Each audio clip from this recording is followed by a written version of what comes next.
se entregó a su equipo desde el primer minuto, tras tener la miel de la Copa del Rey en los labios y remontar de forma increíble el pasado martes en Riga. Los locales comenzaron muy acertados en los lanzamientos exteriores, sobre todo Pau Ribas y Thomas Kelati. Pero el conjunto insular se aprovechó de la poca intensidad defensiva de su rival para, con Blagotta Sekulic al frente, mantener la igualdad en el marcador durante el primer cuarto, 28-23.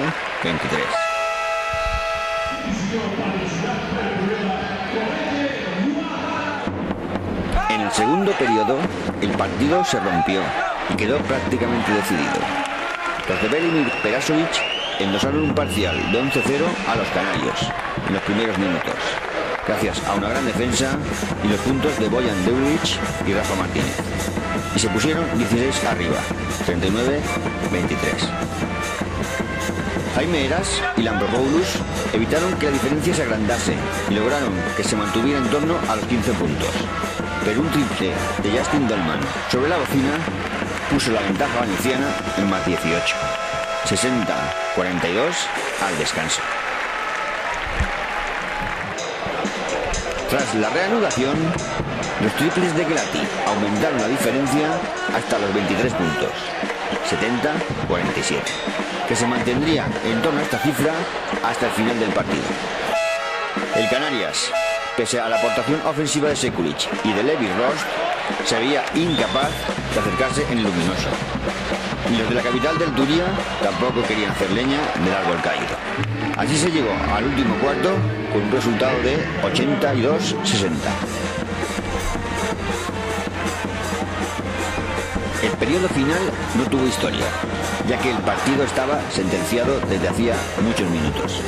El entrenador local aprovechó esta circunstancia para dar entrada al joven canterano Larry Avia, y con los visitantes entregados, el Valencia se gustó, llegando a ampliar la diferencia hasta casi los 30 puntos.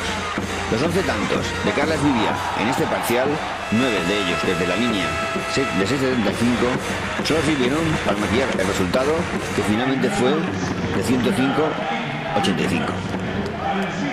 Al acabar el encuentro, Saúl Blanco, jugador del FC de Canarias, fue tan amable de atender a los micrófonos de cancha.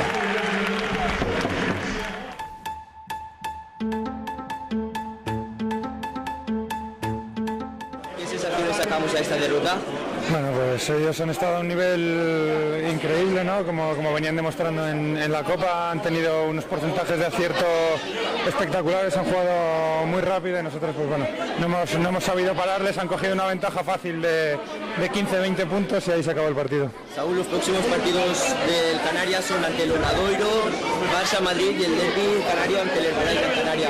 ¿Qué tiene que hacer el equipo para sacar buenos resultados? Hombre, primero pensar en el partido de la semana que viene en casa contra el Obradoiro, un partido importantísimo, y luego pues bueno, contra Barça, Madrid y Gran Canaria están a un nivel altísimo, lo están demostrando durante toda la temporada.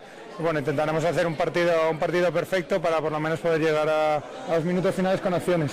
Última pregunta, Saúl. Nueva pitada de la Fonteta. Todo esto debido a que fichaste por el Unicaja cuando tenías casi hecho por el Valencia Basket. ¿Te arrepientes de haber fichado en el pasado por el Unicaja de Málaga? No me arrepiento de nada. Han pasado 4 años y bueno, la gente lo sigue pensando y creo que ya va siendo hora de que se olviden esas cosas. Vale, muchas gracias. Una pregunta. Ahora que tienes más minutos de confianza con el Este, ¿qué está preocupado de tu juego de siempre?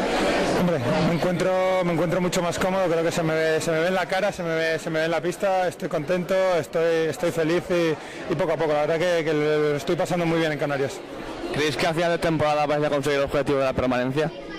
Lo tenemos ahí, de momento estamos haciendo las cosas bien, las cosas van saliendo, estamos consiguiendo victorias, ahora mismo estamos a 4 del descenso y bueno, tenemos ahí un pequeño colchón, pero no hay que relajarse porque los equipos de abajo están consiguiendo ganar los últimos partidos. Muchas gracias.